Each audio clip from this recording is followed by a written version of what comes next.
অনেক দিন কোনো নিমন্ত্রণ পড়ে না, খুব আফসোস হচ্ছিল। তাই হাতে একটা নিমন্ত্রণ এসছে আর হাত ছাড়া করি চলে গেলাম জন্মদিন বাড়ির নিমন্ত্রণ খেতে। আমারই বরের বন্ধুর বাচ্চার জন্মদিন, 7 বছরের জন্মদিন বড় করেই করেছে, সুন্দর করে সাজিয়েছে ঘরটা, বেশ ভালো লাগলো ঢুকেই।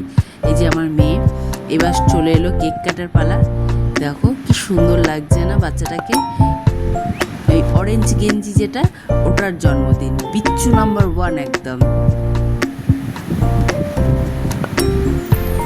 সবাই মিলে কত আনন্দ করছে, দেখতেও ভালো লাগছে। চলে এলো হাতে কেক, এবার কেক খাওয়ার পালা। তারপরে চলে এলো চিকেন পকোড়া আর কাসুন্দি। খেতে কিন্তু জম্পেস লাগছিল।